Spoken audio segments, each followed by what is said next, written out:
Um partido à direita, um partido à esquerda. O PSDB mais à direita, o PT à esquerda. Depois o PSL, agora o PL. Como que o Missão se encaixa nisso? Como que vocês apresentam o Missão para os seus eleitores? Primeiro eu discordo de você que o PSDB estava muito mais à direita, né? O PSDB era social-democrata. Não, dentro do espectro... Sim, ali, comparado com o PT... O que tinha no país no momento, ele estava mais à direita, não necessariamente era de direita. Igual hoje os comunistas dizem que o PT é neoliberal, realmente, comparado com os comunistas, o PT é neoliberal.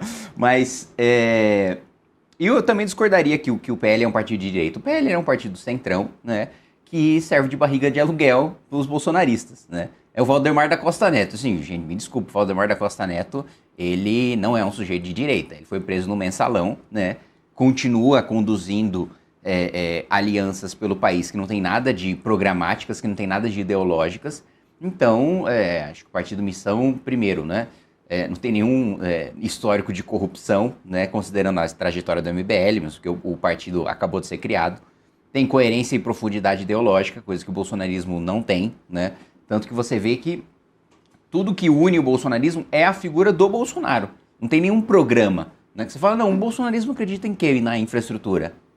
Acredita em quê na defesa? Acredita em quê em educação? Acredita em quê em saúde? Então não tem programa. O que o Bolsonaro disser que é o programa. Tanto que no governo Bolsonaro você tinha a pauta do combate à corrupção. E aí o afrouxamento da lei de improbidade administrativa, e aí uma tentativa de minar os procuradores e os promotores que enfrentavam a corrupção, mudando a composição do Conselho Nacional do Ministério Público. Aí você teve a criação do juiz de garantias, né, a emenda do Marcelo Freixo, que o Bolsonaro sancionou para salvar o Flávio da cadeia. A própria nomeação do Augusto Aras para a Procuradoria-Geral da República, que proibiu o modelo de força-tarefa para enfrentamento à corrupção. Então, os bolsonaristas foram a favor de tudo isso, né? Da PEC da impunidade, na época que depois foi reformulada agora para a PEC da blindagem, que a gente conseguiu derrotá-los 2 vezes já. Espero não ter que derrotar a terceira, né? Mas se tiver a gente faz, também não tem problema.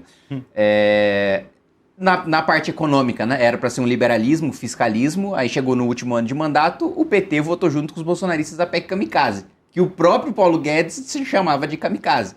Todas as 22 vezes que o bolsonarismo furou o teto de gastos, o PT também votou junto. Então, nós temos um programa, né? Diferente deles, a gente tem, que inclusive é um programa de discussão permanente. A gente tem o que a gente chama de livro amarelo, que tem discussões com especialistas de todo o país em cada setor de políticas públicas, e que é um programa que é levado debaixo do braço desde o militante até o candidato à presidência da República.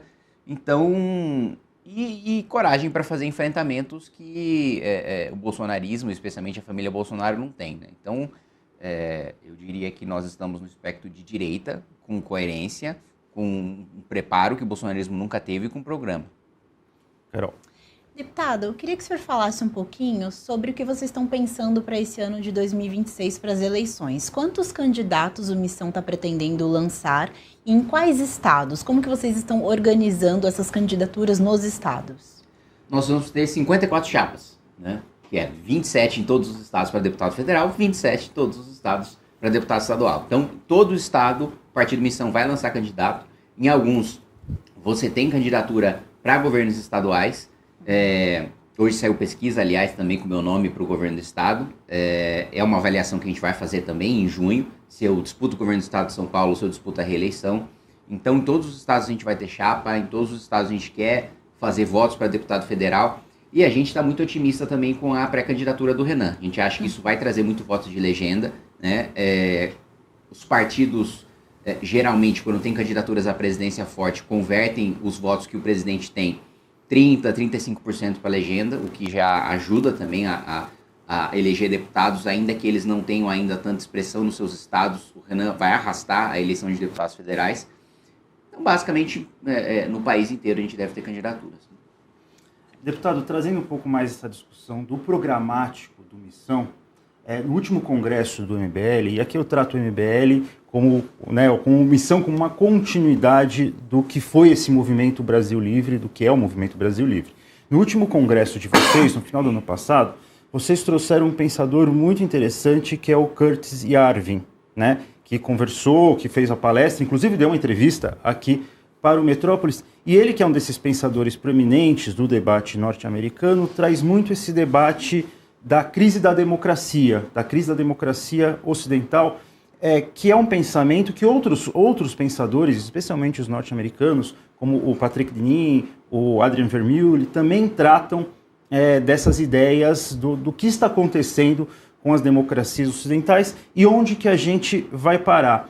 É claro que ser um palestrante não quer dizer que ele faz o programático do partido, mas como que vocês escutaram essas ideias, como que vocês ouviram o que ele tinha para dizer, como vocês interpretaram? E completo, o Missão, a gente pode considerar que no futuro pode ser o primeiro partido pós-liberal do Brasil? Pós-liberal, eu achei uma definição interessante, pode ser. Agora, nós somos defensores da democracia, mas ao mesmo tempo críticos, né? A gente vê que é um sistema profundamente em crise no mundo inteiro, né? Porque o populismo é muito forte, porque infelizmente as pessoas têm uma visão de curto prazo que favorece líderes populistas e que são autoritários e que ascendem o poder por meio da democracia e depois minam seus próprios instrumentos. Então, é um sistema profundamente falho. Eu não tenho o discurso que, aliás, nesse sentido, o discurso sobre democracia por parte da esquerda e do centrão é muito parecido, né? Como se não tivesse defeitos, como se fosse a maior maravilha do mundo, e é um sistema que tem muitos problemas, né? No Brasil, estruturalmente, a gente tem o próprio centrão, que é um problema da democracia, que nós temos instrumentos para combater, e nós temos propostas para combater no Partido Missão, a extinção dos menores municípios que não se sustentam, que são redutos eleitorais do centrão, a criação de uma classe média robusta, que eu acho que é uma das definições de país desenvolvido, você ter uma classe média robusta, que em regra não vota no centrão, mas eles são um sintoma do desejo de curto prazo de boa parte da população. Não é nem de ter seus problemas resolvidos, mas de ter as suas ansiedades e seus prazeres de curto prazo resolvidos. Tanto que não é incomum você ver um deputado anunciando no município pequeno que vai usar emenda parlamentar para financiar um show de sertanejo e a população achar maravilhoso quando 50% da cidade não tem saneamento básico. Né? Então, e aplaudidas, assim, primeiro que são artistas que não precisam de dinheiro público, que já são grandes, que já são famosos. E aí você tem, assim, centenas e centenas de prefeituras que você tem um convênio, digamos assim, do deputado com esse artista e é aplaudido pela população. Isso é um problema da democracia que precisa ser endereçado, né? A gente não pode simplesmente tratar isso como um tabu, né? A gente não pode simplesmente considerar que, olha, quem tem críticas a fazer à democracia, quem não acha que a democracia é perfeita porque quer dar um golpe de Estado. Não é o caso, né? Esse é um pensamento raso e superficial. Então, acho que a presença do Curtis Yarvin faz parte desse debate profundo sobre críticas à democracia, como é que a gente pode melhorar, porque já, digamos assim, as críticas à democracia não começaram agora, né? O Churchill já dizia que é o pior dos sistemas, com exceção de todos os outros. Então, a gente precisa pensar hoje no sistema democrático como que a gente faz para solucionar esses vícios. Uma das propostas que a gente tem defendido é a lei de responsabilidade gerencial, né? É o gestor público que não entrega indicadores mínimos ou que entrega indicadores piores do que ele recebeu, ficar inelegível, ficar ficha suja, como hoje ficaria alguém que comete crime de responsabilidade e sofre impeachment, né? Então, são vários mecanismos, são vários debates que a gente precisa fazer, porque a população, ela pensa, digamos assim, ideologicamente, quando vai votar para presidente, né? É o alinhamento que ela tem. Agora, quando vai votar para deputado, primeiro que boa parte não tem noção ou não vota para deputado, o número de branco e nulo para deputados é muito maior do que para presidente. E olha que o número para presidente já é alto, né?